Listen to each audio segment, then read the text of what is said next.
우리의 자랑스러운 문화 현장을 지키는 화제의 인물을 만나보는 시간, 컬처클럽 초대석입니다. 오늘 나와주실 분 먼저 화면으로 만나보시죠. 그녀의 이름은 우리에게 생소합니다. 하지만 세계 최고의 공연 축제가 열리는 에딘버러에서 그녀의 이름은 낯설지 않죠. 누구보다 세계 무대에 한국의 이름을 알리기 위해 쓰는 공연 기획자 겸 제작자. 에딘버러 축제위원장 폴 거진으로부터 공연계의 미다스 손으로 불리는 여자. 에딘버러를 강타한 난타와 점프에 이어 가장 한국적인 공연 카르마로 세계 무대에 또 다른 성공 신화를 쓰고 있는 프로듀서 권은정을 만나봅니다. 네, 얼마 전 세계 최고의 공연 축제 에딘버러 축제에서 우리 작품들이 호평을 받고 있다는 소식 전해드렸잖아요. 네. 그런데 바로 그 에딘버러를 무대로 지난 10년 동안 우리 작품들을 알리는데 앞장서온 시어터 프로듀서 권은정 씨와 함께 이야기 나눠보겠습니다. 어서 오십시오. 안녕하세요. 반갑습니다. 네, 반갑습니다. 안녕하세요. 네. 저희가요, 그 에딘버러 축제 얘기를 매년 이맘때가 되면 꼭 꺼내는 거거든요, 네. 솔직히. 네. 저희 문화 프로그램을 진행하면서. 정확히 어떤 축제인가요? 그 에딘버러 프린지 페스티벌 때문에 우리나라에선 조금 더 유명해진 도시인데요. 네. 그 스코틀랜드의 에딘버러라는 작은 소도시가 있어요. 8월 한 달 동안 올해는 2,300개의 공연이 올라갔거든요. 네. 그래서 기네스북에 올라가 있는 축제예요. 공연 예술 축제로는 가장 규모가 큰. 네. 근데 이 축제가 1946년도부터 시작됐거든요. 네. 그래서 매년 거의 100개의 공연들이 점점 늘어나고 있어요. 그래서 저는 항상 말씀드리는 건 한 달 동안 공연의 마법이 펼쳐지는 도시라고 말씀드리고 있어요. 그 공연이라고 한다면 어떤 것들이 다 포함이 되나요? 뭐 콘서트도 포함이 되나요? 뮤지컬, 연극 뭐 이런 것들 전부 다? 아니면 인터내셔널 페스티벌이라고 해서 공연 예술 축제가 있고요. 네. 에딘버러 프린지 페스티벌이라고 해서 인터내셔널처럼 규모가 아주 크지는 않지만 다양한 공연이 올라가는 축제가 있고 그게 가장 크고요. 네. 재즈 페스티벌, 필름 페스티벌, 북페어 이렇게 너무 많은 축제가 8월 한 달에 올라가요. 네. 그래서 도시가 터져 나갈 것 같죠. 그러네요. 네. 특히나 한 달 동안에 2,300개. 2,300개 되는 공연을 보려면 이건 하루에 얼마씩 공연이 된다는 얘기예요? 몇 개씩? 제가 공연을 제일 많이 봤었을 때가요. 네. 2006년이었던 것 같아요. 네. 하루에 한 7개 정도의 공연을 거의 매일 보려고 노력을 했는데 머릿속에 작품이 다 섞여 있어서 그러겠네요. 네.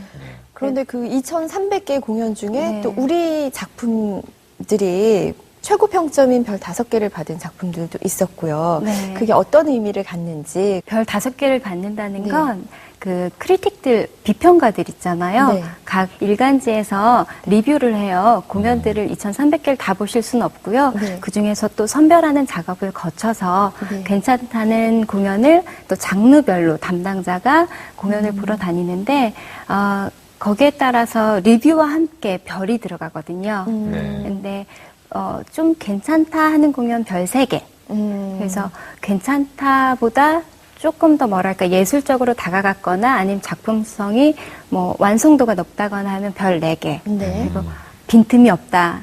나무랄 게 없다. 별 완벽하다. 5개죠. 아. 네. 네.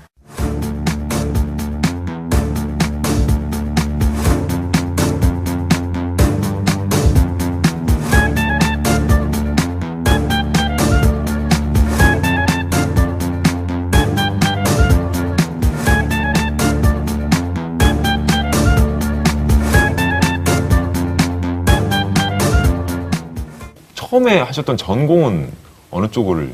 저는 연기랑 영문학 같이 공부했어요. 그러니까요. 저희가 그 이게 얘기를 딱- 들어보려고 네. 예, 어쩐지 미모가 출중하시더라고요. 단순히 이렇게 기획만 하시기에는 처음에는 그러니까 연기 쪽에도 어쨌든 도전을 하셨던 분이신 거예요? 네, 연기보다는 연출 공부를 하고 싶었는데, 네. 그거는 살짝 접었고요. 왜요? 저는 필드가 좋더라고요. 아, 그래요? 네. 그럼 에든버러와는 어떻게 인연을 맺게 되신 건가요?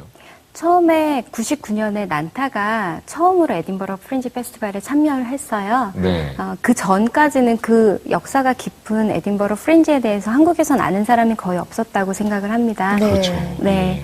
99년에 난타로 함께 참여해서 에딘버러에 가게 되면서 공연 시장에 대해서 알게 됐고요.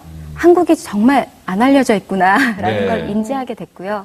한국이라는 나라 이름도 잘 모르거니와 한국에 이런 문화가 있다는 것조차 사람들은 생각하지 못하더라고요.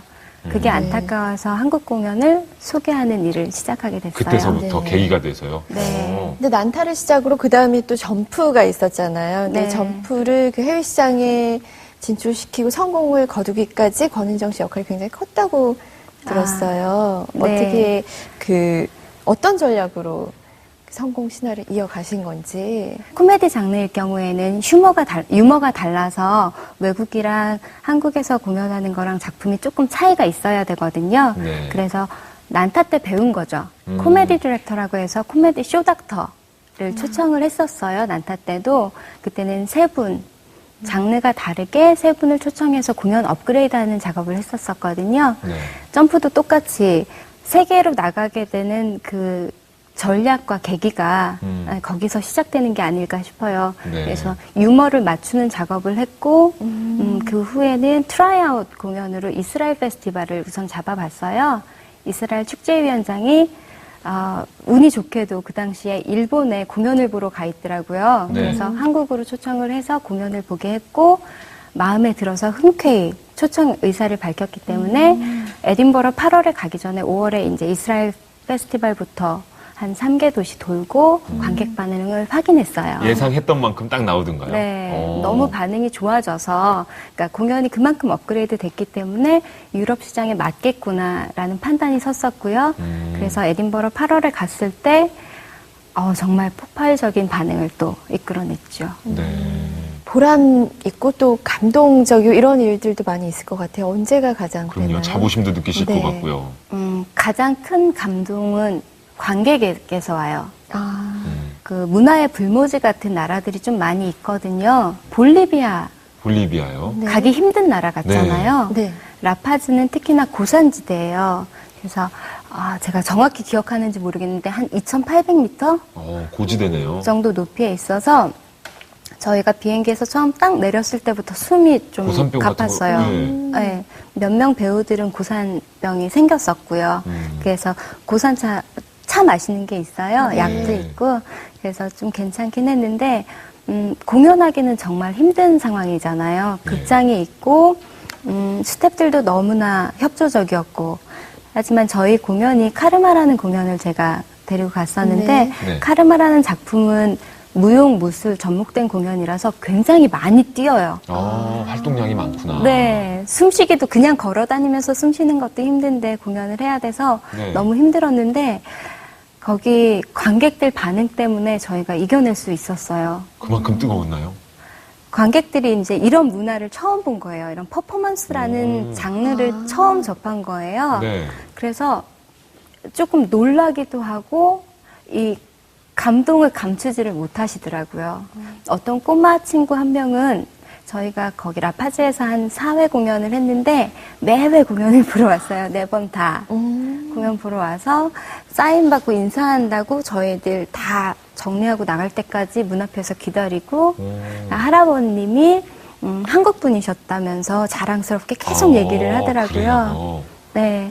그리고 볼리비아에서 좋은 추억이 그거 외에 또 있었던 게 그 대사관에서 한국 드라마를 방영하려고 그렇게 노력을 많이 하셨대요. 네. 한국 문화를 알리기 위해서. 그런데 그 TV 프로듀서가 마음을 안 돌리고 있다가 저희 공연을 보시고 나서 좋다. 대장금 방영하겠다. 그래서 딱 결정이 났어요.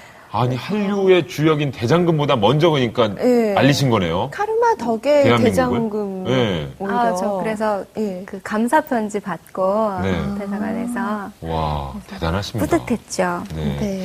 그런데 카르마라는 작품에 대해서 잠시 말씀을 해주셨는데 이제 한국에서도 볼 수 있는 공연이잖아요. 네.